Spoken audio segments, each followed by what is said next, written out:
May in-order nga pala ako kahapon at ngayong umaga nila i-deliver kaya naman napakaaga kong gumising kanina para maligo at maglinis na nga rin ng bahay. Ipapadala ko na kasi sa Pilipinas yung iba kong damit at hindi ko naman niya sila nagagamit dito. Maliit lang naman kasi ang damitan ko dito, yung iba nilalagay ko na nga lang sa maleta. Hindi ko naman talaga sila maisuot dito sa bahay ni Inang at minsan nga lang talaga ako lumabas. Magtitira lang siguro ako ng konting panlakad kasi sobrang sikip na talaga dito sa damitan ko at wala na nga talagang mapaglagyan. At eto na nga mga manay, nagprito nga lang pala ako ng 2 itlog at nagpainit na nga rin ako na itong tinapay na napakatigas. Met me ako nga to binabaliktad kasi once na pinatagal ko to sa apoy, masusunog talaga to katulad nito. Diyos ko po. Masasarap naman ang mga tinapay nila dito. Yun nga lang, hindi mo talaga sila makakain pag hindi mo dinarang sa apoy. Kung dyan sa atin sa Pilipinas, puro yelo ang laman ng freezer. Dito naman sa kanila, puro tinapay ang laman. Nilalagay kasi talaga nila sa freezer ang mga tinapay para hindi kagad masira. Kaya init-init na lang pag gusto mong kumain. Pagkatapos ko nga kumain, ay nag-check na nga agad ako dito sa mga stock ni Inang at ibinaba ko na nga rin itong mga expired para maitapon na rin. Every month kasi silang may supply na ito galing gobyerno, kaya yung iba naiipon lang dito sa bahay. Pero yung ibang supply ni Inang katulad ng bigas, harina, gatas, manok at mantika, binibigay niya talaga ito sa mga taong nadadaanan niya sa kalsada. Kaya suking-suki talaga kay Inang yung mga naglilinis sa daan. At kahit nga sa kabilang bahay, nagugulat talaga ako pag napunta ako doon kasi nandun na sa pantry nila yung mga diladilatang gatas. Yung iba doon malapit na talagang mag-expired at buwan na nga lang talagang bibilangin. At hindi ko nga rin alam kung ano balak nilang gawin sa mga yun. Hingin ko sana gawin nating pulburon para maibenta natin sa Pilipinas, kaso sobrang nahihiya ako kaya wag na nga lang.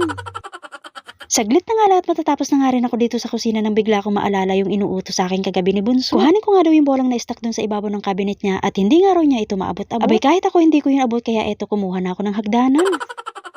Kumuha na nga rin ako ng basahan kasi panigurado kahit hindi ko yan silipin, maalikabok talaga dito sa ibabaw ng cabinet nila. Nililinis ko naman to pero once a week nga lang. Pinapadami ko kasi muna yung alikabok bago ko siya bisitahin ulit.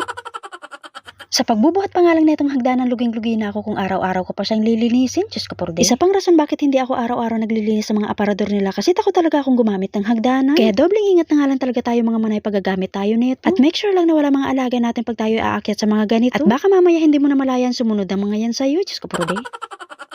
Minakuha pa nga akong tissue sa taas at ewan ko nga ba dito kay Bunso lahat na lang ng mahawakan binabato. At dahil nga wala naman ako masyadong gagawin ngayong araw ay binuo ko na nga rin tong box at para mamaya maayos ko na nga rin yung mga ilalagay ko dito. Napuno ko na nga rin sa wakas yung isang box kaya naman isinarado ko na at eto na nga lang talagang inaantay para sabay-sabay na silang ipapadala sa Pilipinas. Tinataong ko nga rin na wala dito mga alaga ko kasi ayoko talaga ng magulo. Pag nandito kasi si Bunso ang tagal-tagal ko matapos sa ginagawa ko. Pag nakikita niya kasi akong gumagawa nito gusto niyang tumulong at siya nga daw magugupit. Hindi naman marunong magupit kaya doon talaga ako natatagalan sa kanya. Diyos ko por day.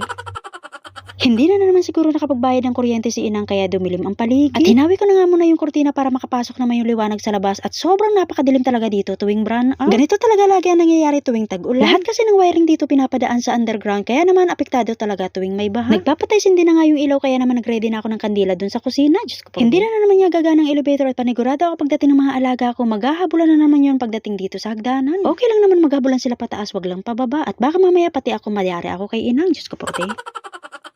3 patong nga lang pala ng packing tape na nilagay ko at puro damit lang naman ang nilalagay ko dito. Siguro mag-a-add din ako ng grocery pero konti lang. Gawa nga nang inaabot talaga to ng 2 months mahigit sa barko kaya napakatagal. Okay lang naman matagalan basta pag dumating walang labis, walang kulang. Diyos ko por day.